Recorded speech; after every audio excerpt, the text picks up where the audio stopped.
ladies and gentlemen, just before we start another episode of the Fitzness Academy podcast, please do remember that we are now on Spotify. So please head down into the link in the description, check us out there, and please leave us a review onto the episode. There's obviously no security up when you're released as well. That's the thing. So it definitely was. It was difficult, and you do have to have those thoughts and those conversations, because you got to be realistic at the same time and think, like, realistically, how are you going to get back into the game?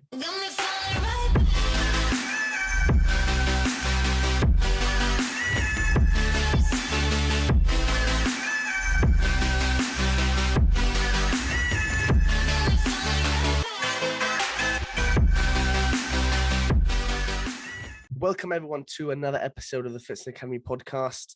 I'm very, very gratefully joined, I literally say that every single time, by a very good mate of mine, Alex Russell. Now, this is brilliant, because I'm going to be honest and I'm going to throw him under the bus. He's been so keen to come on, so I had to get him on. Russ, thank you so much for coming on, brother. Absolutely, mate. Yeah, happy to be here. No worries. And I'm going to throw you under the bus again, mate. Throw you under the bus in the first minute. So an icebreaker question. I don't know if you've seen anything yet. Again, another really difficult one, ladies and gents, because he doesn't give anything away, which I can mention on air. So if you could have an unlimited supply of one thing for the rest of your life, what would you pick? Jeez. It can be anything. Anything. You can't say cricket bats. I'm gonna go. It's got to be money, and it surely. Oh, cash. I should have thought about that one, but yeah, I didn't really think you were going to say that. That's actually fair. Anyway, so I've actually just realised that I didn't introduce you properly. So Alex Russell, ladies and gents, professional cricketer for Northants. Okay, made his debut a couple of weeks ago. Very proud to see, which was unbelievable. Been training with him all winter and been hitting the ball absolutely nowhere. Really, really brilliant leg spinner. So, Al, firstly, mate, anyone who doesn't know who you are, can you give us a little bit of a journey through yourself and tell us what you had for breakfast this morning? So I'm a leg spin bowler. Originally from Newport, but sort of grown up in Gloucestershire, and sort of came through at Gloucestershire really. Played for Gloucestershire from under 10 all the way up, really. Signed on the academy when I was 15 or 16. Played like loads of second team stuff. Was like around the first team stuff a little bit. And then got released at 19 by Gloucestershire. So sort of trialled for a little bit over the winter.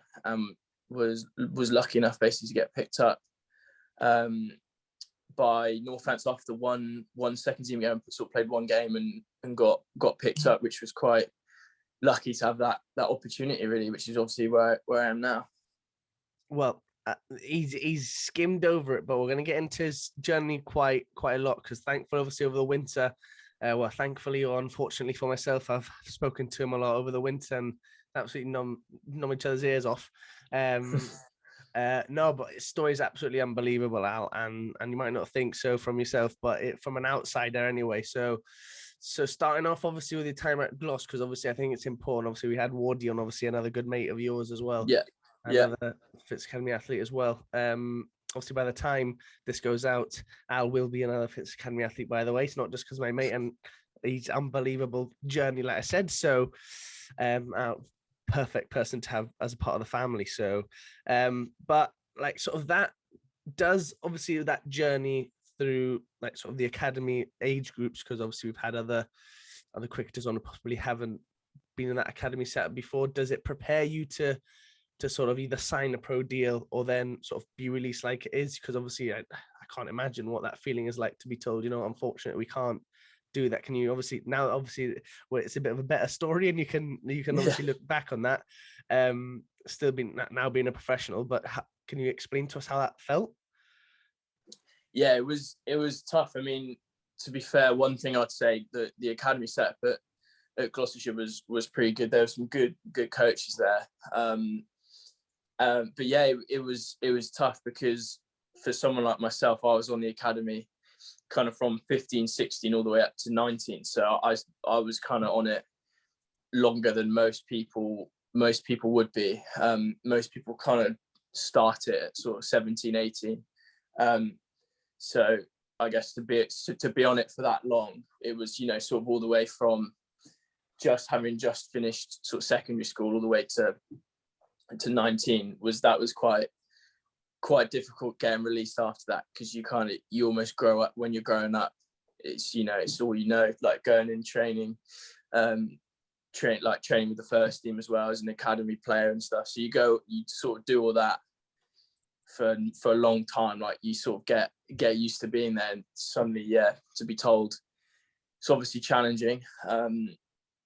It was definitely difficult. I think just purely because I'd been there for so long. Obviously, as I said, even starting from like under 10s, it's kind of all, you know, playing for Gloucestershire. So that was certainly a big like setback for me to have that quickly sort of taken away from you, I guess. What was the mindset then? Obviously there's plans in place, I imagine, for those that unfortunately don't get given the contract after academy. What for you was your mindset straight after that? Was it a case of getting back on the horse straight away, giving yourself some time to process everything? I think I'm a big believer in processing something when it's happened, you know, getting back on the horse, obviously, as quickly as possible. But I think if you don't take it in, you almost have that at the back of your mind, and it almost becomes a bit of a weight on in this like rucksack that you keep taking around. And obviously, if you don't let it go, it keeps getting heavier all the time. Was that something that took you a while to take in, or were you sort of straight back on the horse and trialing again? Yeah, no, it was certainly needed some time. I mean, obviously I've always wanted to be a professional cricketer, so I guess being released by Gloucestershire definitely didn't change my sort of belief that I could become a professional cricketer. Like, I've always had that confidence in myself, but it was difficult. It sort of started to raise questions like will I ever get this opportunity and stuff like that. So yeah, I did take a while, to be fair. I took some time where I just kind of I was still playing like cricket on a Saturday and stuff, and still playing minor counties cricket, but I just kind of took some time where, you know, I took a step back from it a little bit, really, and just sort of reevaluated kind of where I was at and what I wanted to do, whether I wanted to, you know, sacrifice even more, I guess, because as soon as you're released, it's hard. Like you got to almost sacrifice even more than you do when you're on an academy somewhere. So I think it took some time for me to sort of sit down and have a think about that. But yeah, as I said, like I've always wanted to be a professional cricketer. Like that's always been my goal or my dream or whatever. So I always knew that deep down that's what I wanted to do. But I guess it did take me some time to sort of have to think, right, is this actually a realistic option for me now? I've been released at sort of 19.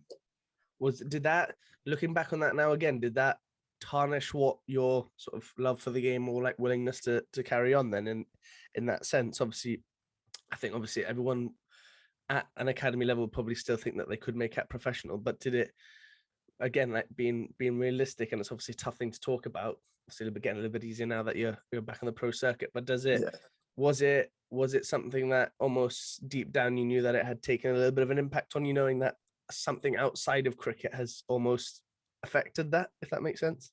Yeah, no, yeah, definitely. I think you're right. Obviously, it does.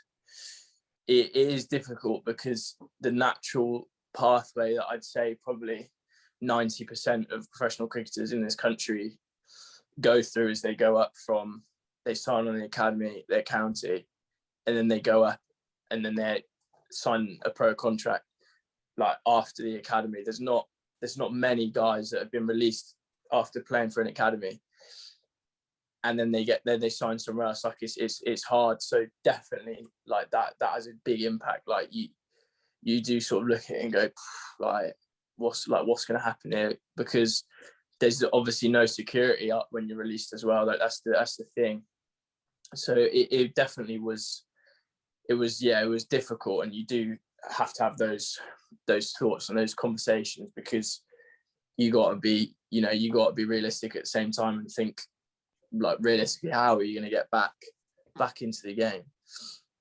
I did like a podcast that I've by myself. When this goes live, there'll be a couple of episodes before that, but I did one that sort of was talking about like setbacks and failures and the difference between the two. Would you say, again, and this is not to be harsh on yourself, I'm very harsh on myself as it is, but like, did you see that as a failure or sort of a setback? Whereas a setback, you could have sort of known that your goal was still to become a professional cricketer, but obviously you'd taken a bit of a pause in that journey?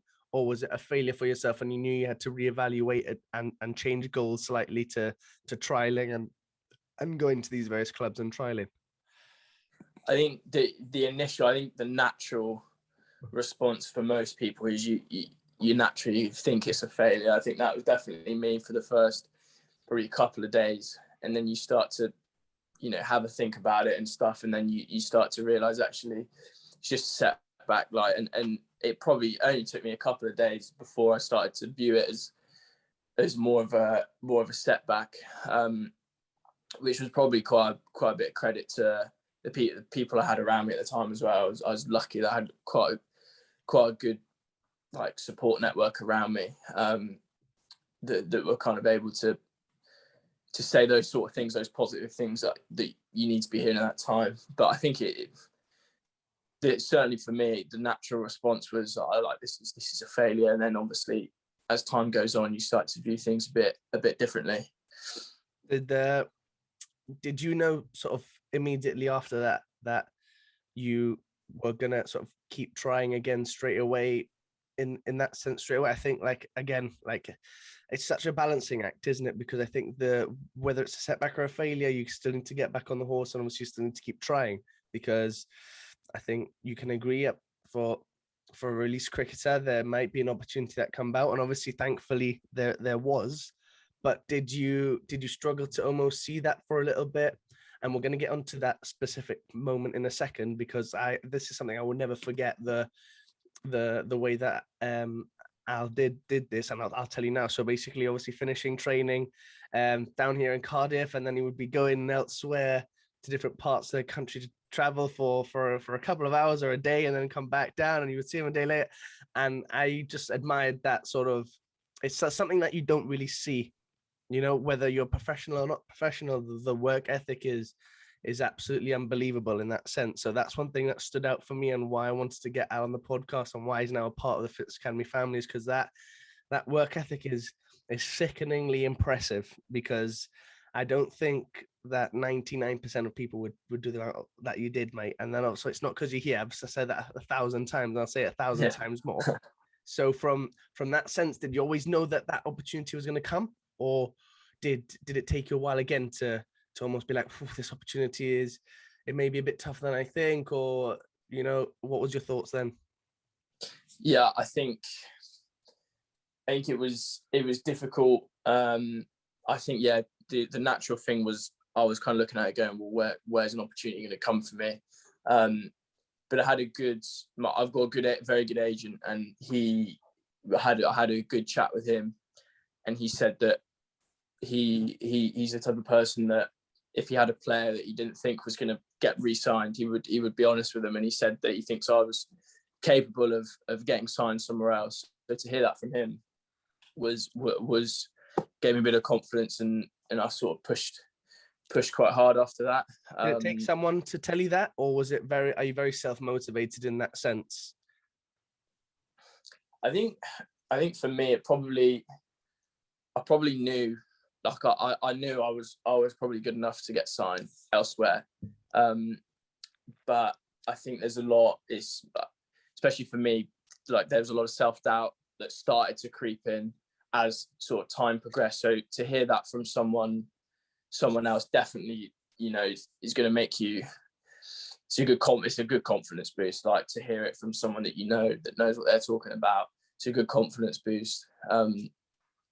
And I think pretty much once the initial disappointment sort of wore off, I was pretty much 100% focused on pushing and going further and trying to get signed somewhere else. Like that, it only took a couple of weeks, and my focus was completely completely on it, and I wasn't really thinking too much about what if. I was just kind of focused on achieving what I wanted to achieve, and it took a while. Like it didn't just sort of happen overnight, that's for sure.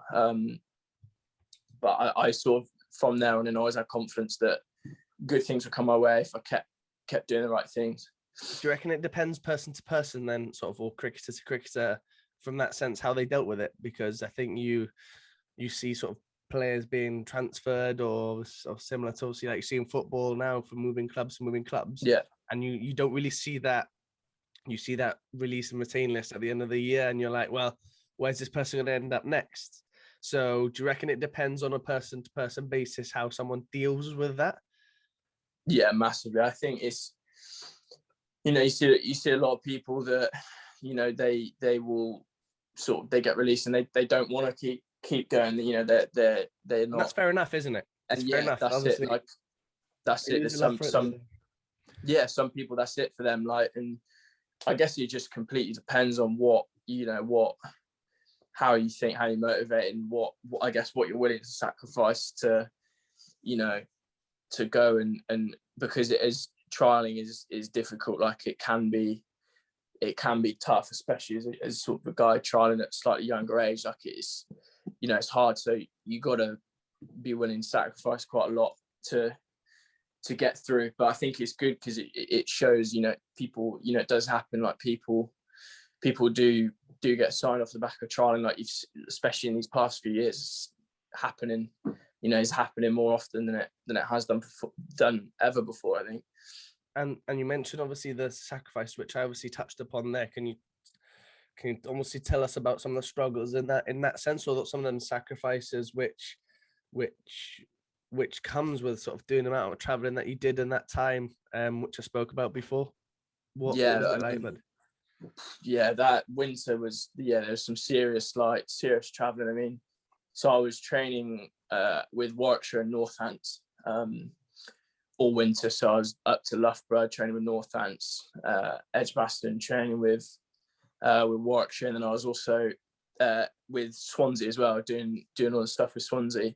So I was staying in Swansea with one of the lads.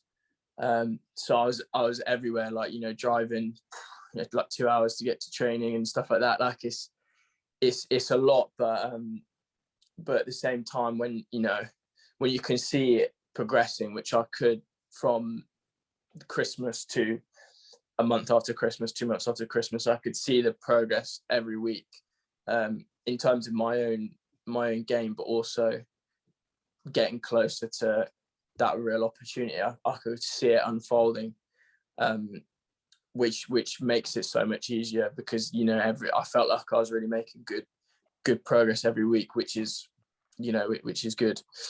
And how is the balance between sort of focusing on your cricket-based skills and just simply turning up, and then them seeing your face? Obviously, I understand it plays a massive factor. But for you, sort of, was it important that you just kept showing up despite how tough it was?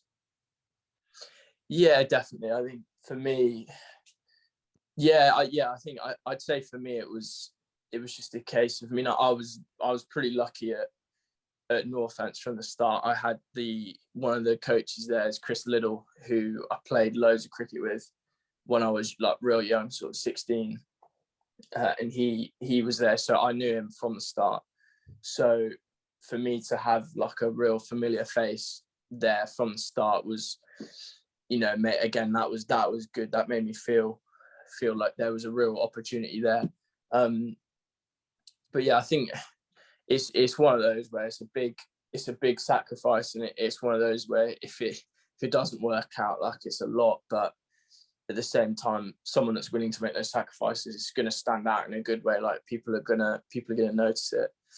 Could you have it?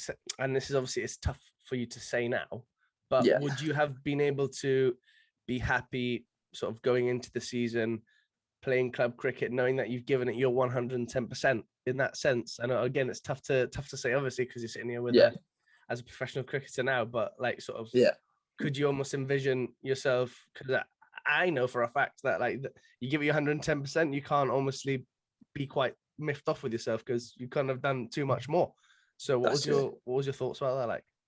Yeah, no, absolutely. That I'd be absolutely fine. Like that'd be for me if I knew I was giving my 100%, and it, you know, it might have taken another year, and that would have been fine. Like I would have been happy with that, because as long as I'm happy with the work I'm doing and how hard I'm working, I'm more than happy. I would have been more than happy just to bide my time, stay patient. Because I think being patient is so important. Like it's very easy to make things want to happen straight away. But I think now, especially the position I'm in now, I've really like seen the importance of being patient for over the years. Like it really does show how important it is to be 100% patient, take your time, because things don't just happen like, as much as people will want them to happen quickly, especially once you've been released. But it takes time. Like you have to wait and be patient and take opportunities when they come. That was my next question, and you've jumped ahead of it, mate. You're stealing my job.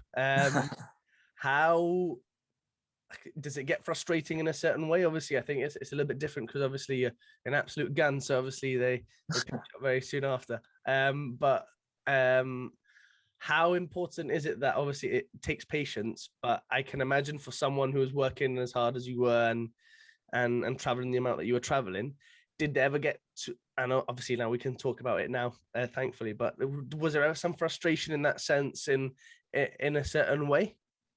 Yeah, definitely. There was massive frustration where you feel like, you can't really be doing much more, and it's not quite happening. It's definitely, 100%. Like there's frustrations. And that's why I think it's important to have good people around you to, keep you going, keep motivating you, and keep reminding you that you have to be patient, because, especially if you look at it from a club's perspective, they're investing a lot of money in one player. So they're not going to do it overnight, regardless of how good they might think you are. It's not just going to be one session, or very rarely anyway, it's going to be like one session and then they'll offer you a contract. Like it's a long process of constantly proving how good you are, and then that's when a club will offer a contract. So you have to be patient. Yeah. How did you deal with then those times of frustration for any sort of potential cricketers who have been released, or cricketers wanting to make it professional, or even make it from, like you said, like similar to myself, from like second team to first team, whatever it may be? Yeah. How do you cope with the frustration then, or trying to be patient then from your experience? I think the only thing you can do is just focus on your own performance, and how you're playing. That's the most important thing. I think the best advice I've been given is like the way your currency is runs and wickets. Like that's all you can control. And if you're scoring hundreds, taking fifers, like eventually it's going to take care of itself. Like no one's just going to be taking fifers every week or scoring hundreds every week and not get signed. Like it's just a case of focusing on your own performance. For me, constantly improving, making sure that you're doing everything you can, because that's all you can control. And then if you're performing well enough, that's all you can focus on, isn't it? Putting performances on the board, and then everything else will take care of itself. Again, did that take some time as well? And obviously we've touched upon it a little bit. Did that take your time to sort of develop that attitude? Because I know that for a fact I almost think way too much about things, and obviously don't focus on myself too much. Did it take some time for you to almost have that attitude, right, or was it there straight away? No, I think it takes time. Like it does take time. I think the only way that I've developed that attitude is just from experience. Like you see it happening, you go through it yourself, where you get impatient, and you see how being impatient actually can affect you on the pitch. And you see other people, you look at other players and you see how they're going about. I think for me, it's not something that's ever been natural to me. I've had to learn it from people, and you speak to even some of the best players. I mean, even some of the guys at Northants, speak to some of those players, and they've all had to, bide their time, be patient. It might be a case of some of the boys that have have sort of come through and they've been stuck in second team for a while, and they've had to be patient, and then suddenly they get the opportunity and they take it, and that's you hear it from people like that, and you learn, like you learn how they've gone about it, and you pick it up. But it's certainly not something that's come naturally to me. What then, apart from like sort of those theories, then has there ever been sort of one or two or three, four individuals who have sort of influenced yourself in that respect to try and get you from obviously stage where you were trying to then being signed? Yeah, there's been a few. Yeah, I mean, I guess the obvious one that probably stuck out to me would be probably my dad. Has been a big influence on me, just because obviously he's the only one that's been there from start to finish, really. So he's been like massive. I've had a few really good coaches over the years as well. Probably the one that would stand out is a guy called Dave Simpkins. You probably won't know him, but he's a coach. He's head of cricket at a school called St Edward's, Oxford, and I met him through, he was coach of my old club side, and he's been another one that he's one that I will go to if I'm struggling with something, technical, mental, whatever it is. He's probably one of the people that I would trust with going to. And there's been a few guys at Northants that have been really good from the start. Obviously the coaches like Chris Liddell, John Sadler, Simon Kerrigan as well has been fantastic. Obviously he's like, one of the best spinners. So to get to spend time with him, and he's been so supportive from the start. He's actually captain of my first second team game. So spending time with him has just been like, you learn so much every time you speak to him. So there's definitely been a lot of people along the way that have been very, very supportive of me. Do you tend to sort of then, are you someone who sort of tends to bounce off someone for the simplest of things? Because I know for me, there's always a thought process as to, can I answer this myself, or do I need to sort of ask someone else? I think I've asked you a few times, obviously doing it in the nets, and obviously batting against spin is something I normally tend to struggle with. So see it like trying to face you as much as possible in that sense. And then are you similar in that respect? Do you normally tend to sort of do one or the other? Do you ask someone all the time, or is it a thought process? Can I do it myself, or what's your thoughts on it? I quite like to speak to people, just because like everyone goes about things differently. So I find it interesting, especially speaking to other spinners. So obviously at Northants we've got Graham White and Simon Kerrigan, two like really experienced spinners, and they're like brilliant to talk to, just because even if it's not something that you can implement, it's just good I like to hear how other people go about it, what their processes might be, and picking up stuff from them, because I'm always trying to add like little things here and there. So I'm always interested to speak to other spinners and stuff. Obviously Jake Lintot's another one that I've spoke to a lot, and and obviously potentially what he's doing might be completely different to what I'm doing, but I still like to talk, and because there's so many little pieces of information you can pick up here and there that you can add into your own game that can be so actually can be so important, even if it's that like 0.01% of things, isn't it? Because even if they're experienced or not, I think there's so much chat about talking to experienced people, and I think that's brilliant, and it's absolutely amazing, and I encourage it more than anything. But I think like even at my internship at Cardiff City with the S&C side, I would always ask like fellow interns what they would do in case I could get that 0. Even if it's less, if it's like 0.0001%, like something that could help me, whether it's sort of attitude based or something to do with a certain session or whatever. It's for me, it's what kind of makes someone a little bit different. Because I think if someone, I'm not saying obviously that anyone in particular would be like hot-headed in that sense and think that they would know everything, but as soon as you like close yourself off, you're closing yourself off to learning new things, aren't you? Yeah, absolutely. Yeah, absolutely. So leading on from that, Al, then, so talk to us a little bit more about your dad, because obviously I can imagine for him as well, seeing him go through yourself, go through sort of like the struggles in terms of traveling a lot and things like that. in terms of from his side? Have you spoken to him now that you've signed and Yeah. Thoughts now?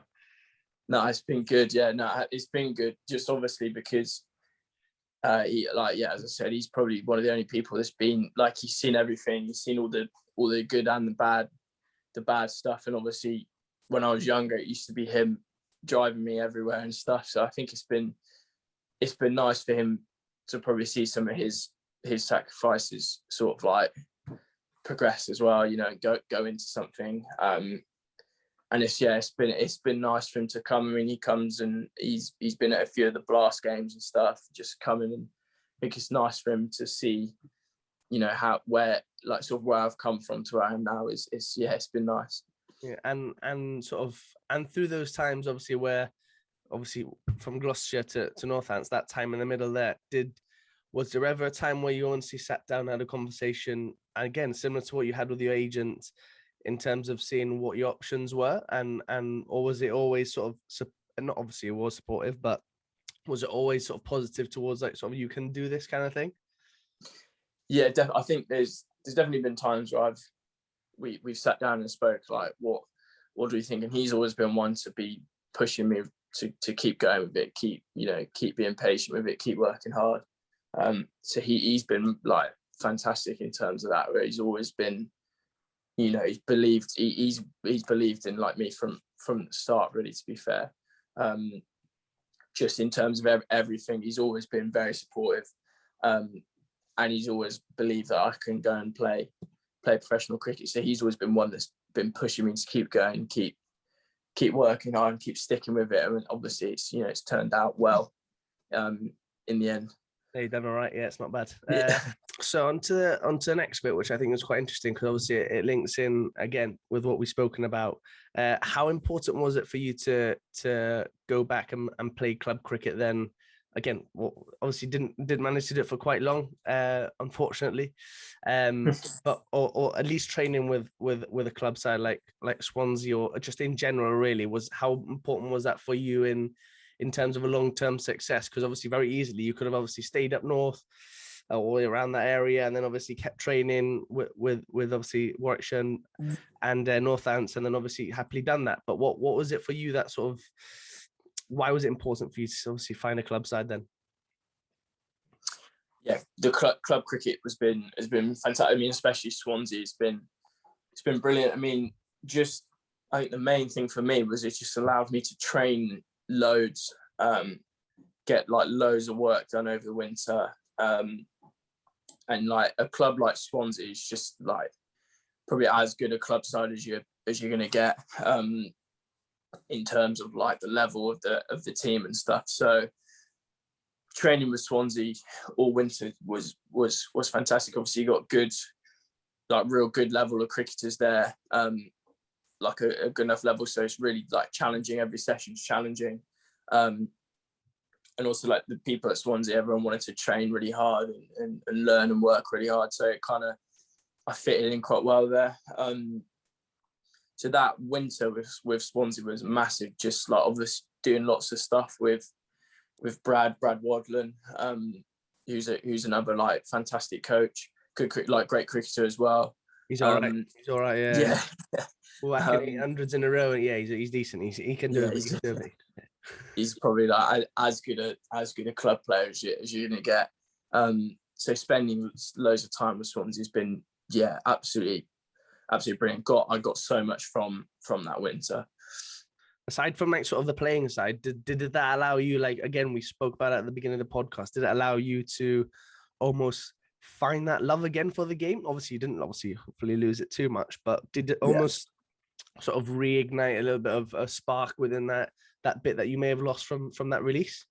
Yeah, absolutely. Yeah, it's obviously the Swansea boys, good group of lads. So yeah, stuff like that's been good, just to go and almost like enjoy cricket at the same time, like a bit less pressure than there has been, sort of like just doing the session with Swansea and stuff. So that was massive, like just going and enjoying it, playing cricket with your mates at the same time as sort of working hard and trying to work on things and improve on things. It was absolutely brilliant. And you mentioned pressure there.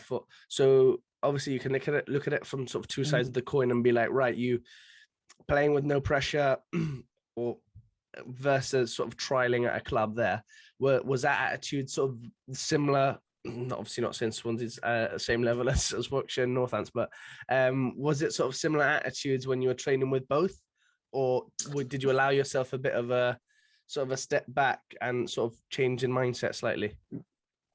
No, I think it was. I think it like probably allowed me to go into those sessions with the counties a little bit more relaxed than I would have been.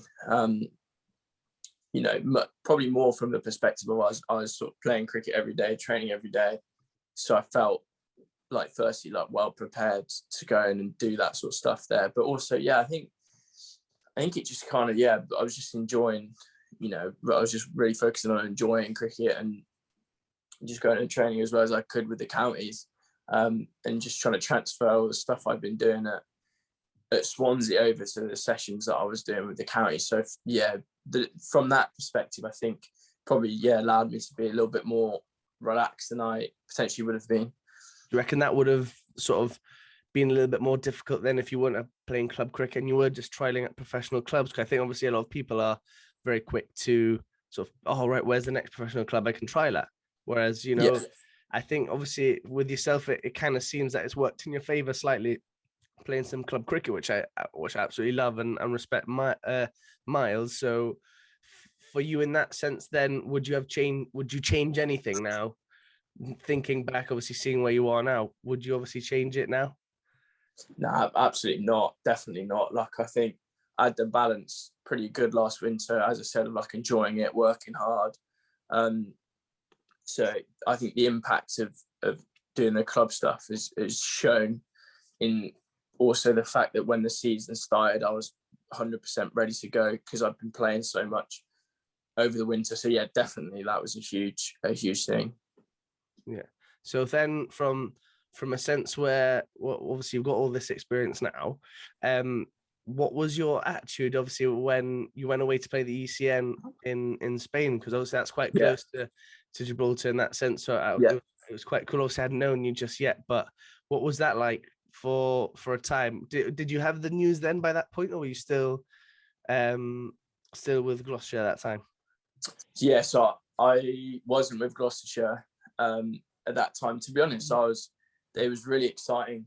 It was really exciting to be picked to go out there, just because it obviously something like that, like England had never done before. Like we'd never gone out and done anything like that.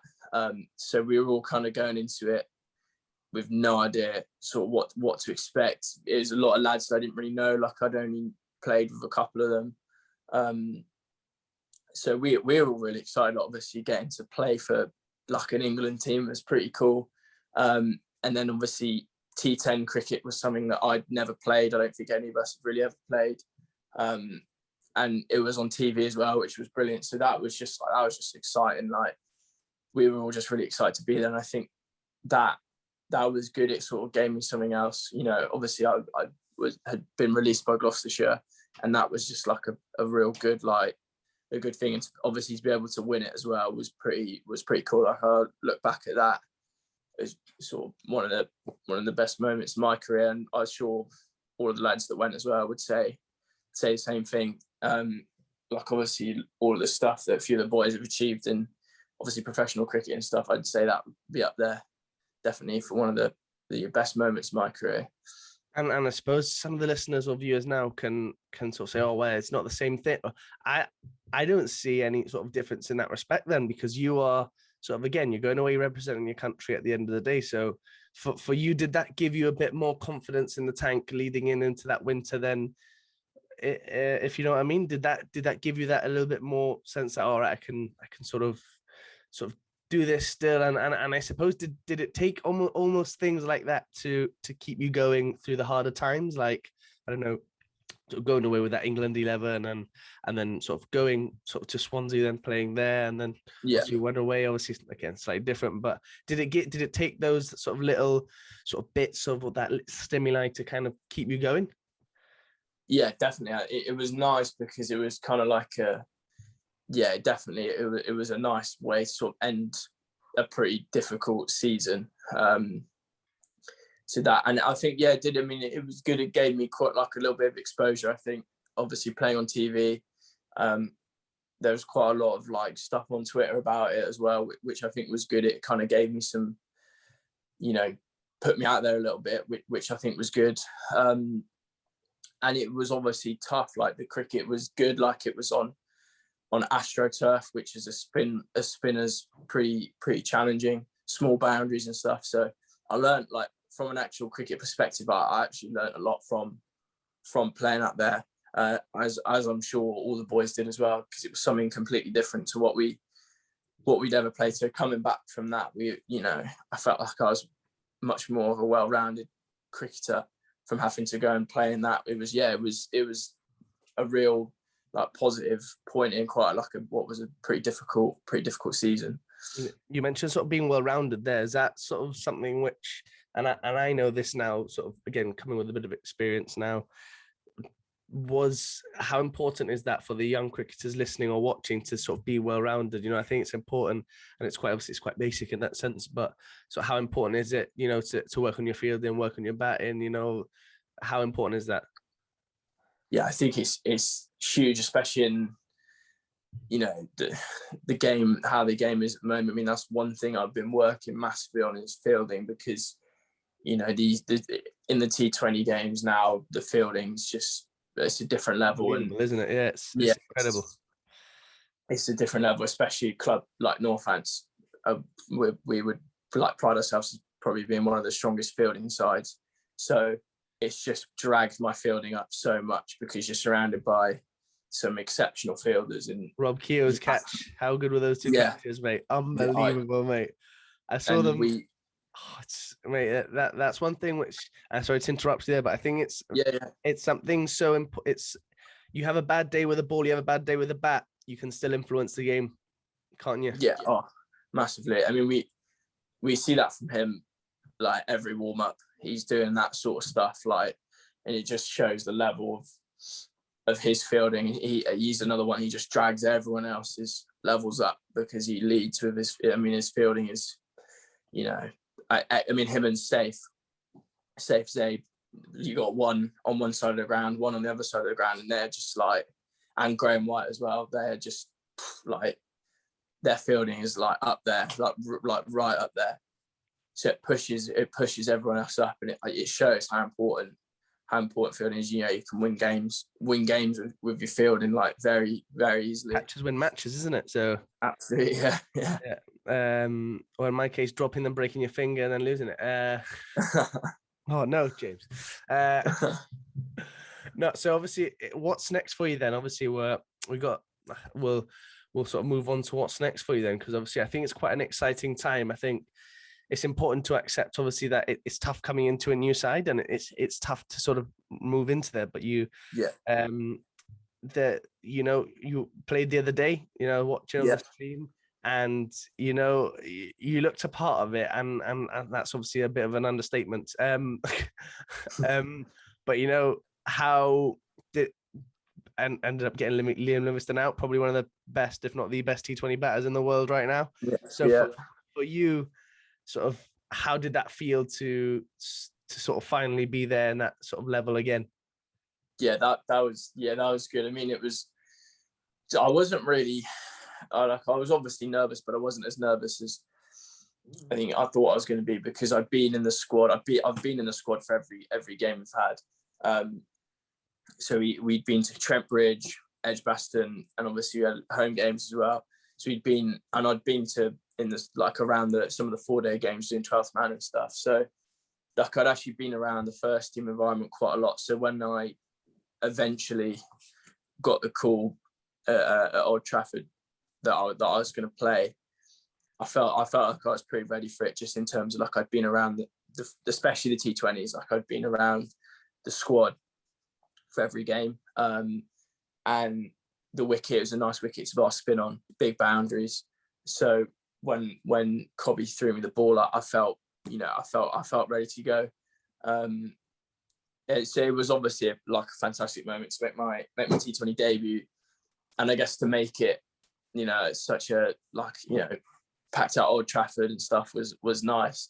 But I felt completely ready to go. Like I felt, you know, I was just out there, I was just enjoying it and just doing the same stuff I've been doing, you know, in training and in warm-ups and stuff. And luckily it went all right.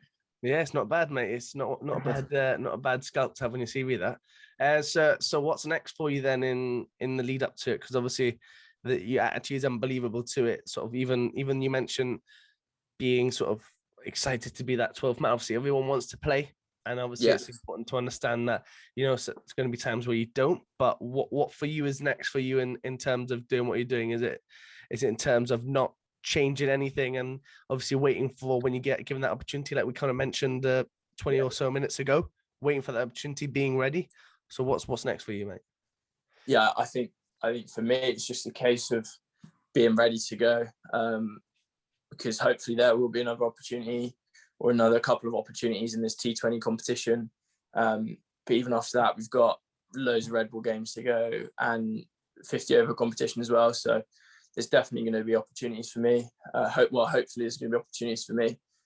So I'm just trying to be around the lads, be as good around the lads as I can, and keep working as hard as I can, and just waiting for an opportunity, making sure when opportunity comes again, I'm ready to go. And it could be the next game, or it could be, you know, 5 or 6, 7 games time. It could be the last game of the season, but I want to make sure that I'm ready for that opportunity. When it comes, really. And I feel, you know, I'm obviously very happy to be in the squad for every game in itself. I'm happy to be around it, and obviously the team's winning every game pretty much at the moment, so it's a tough 5 from 5, isn't it, at home? That's it, yeah. So you can't really complain when your team's winning 5 out of 5. I'm just happy that we're winning games, and you know, if and when I come back into the picture again, I'll be ready to go. That's the attitude of this bloke, by the way, ladies and gentlemen. Like, team man through and through, lads. Team man through and through. But no, Al, so just obviously to finish it off, I love to answer this sort of question. One piece of advice for anyone wanting to be the next Alexander Russell. One piece of advice. Or I'd say, or sort of poem, if you've prepared one for me. I'd say, I think the one like piece of advice, I reckon probably the best piece of advice I could give is just like, I bet everyone says it is so simple, but it's just like, work as hard as you can, because that's the only thing that can give you the best chance. And obviously, you know, the only way you're going to get to where you want to get to is you got to put hours in, hours of hard work.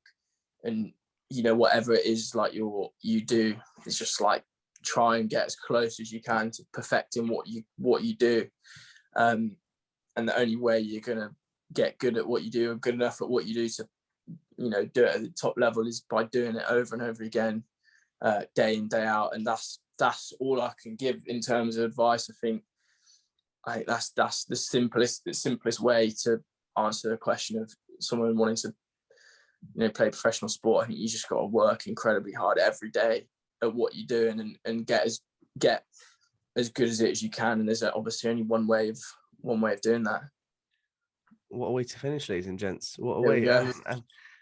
Mate, honestly, it's brilliant coming from yourself, because obviously you've been there, done it. Like I said, obviously it's different coming from, even though, like I said, you still get those 0.01% of people who may not have been there. I think it just adds that value from someone who's been there and done it, you know. So ladies and gents, what an absolutely unbelievable episode this has been. It's been going for nearly 50 minutes now, and I wanted to carry on. But hopefully, obviously, like I said, Al's now in the Fitzness family, and hopefully in a couple of years' time, even earlier than that, we can obviously bring him on again after he's adopted the 3 lions. No pressure, Al. No, Al, thank you so much for coming on. And Cheers, and obviously wait to hear more from this bloke, because obviously it's not the last time you're going to see him. I'm just going to obviously share the living daylights out of everything that goes live surrounding our number one fanboy. So yeah, thanks so much for coming on, Al. Perfect. Cheers, Fitz. Appreciate it, mate. Cheers, guys, for listening, of course, as well. ladies and gentlemen, thank you for watching that episode of the Fitness Academy podcast. It was an unbelievable one to film. Al is such a close mate of mine, and I felt that I needed to do it. You know, even though on paper he's probably not sort of achieved a lot, you know, in his career just yet. You know, he is the hard work that he put in and what he has now been able to do and sign another professional deal, sign his professional deal at Northants is incredible. And I felt that needed to be done to exemplify what a true sort of now Fitzness Academy family member is, and what a true sort of athlete should adopt to be. That attitude is unbelievable. Like I said, it's unbelievably sickening to see how good of a bloke that person is. So Al, if you're listening, thank you, or watching, thank you so much again for your time. I know he's incredibly busy. So thank you so much again, mate. And thank you, the listeners and the watchers, for listening and watching to another episode of the Fitzness Academy podcast. I'm absolutely loving it, like I mentioned in a couple of podcasts ago, or every podcast. But this is going to continue, guys. We are not going to stop. This is unbelievable. If you feel that you want to hear anyone in particular, please do let me know, and I'll definitely do my best to get them on. Obviously, like I said, it's quite tough at the moment to try and get as many guests on as possible, or the right type of guests. I think that's the most important thing to note, that quality is better than quantity, and by far the guests which have been on well surpass quality in that sense. So got some really interesting guests again coming up very, very soon, guys. So thank you very much, and stay tuned and wait to see another episode of the Fitzness Academy podcast next Sunday, 6 p.m. GMT or UK time and 7 p.m. Gibraltar time. Thank you very much, guys. Take care.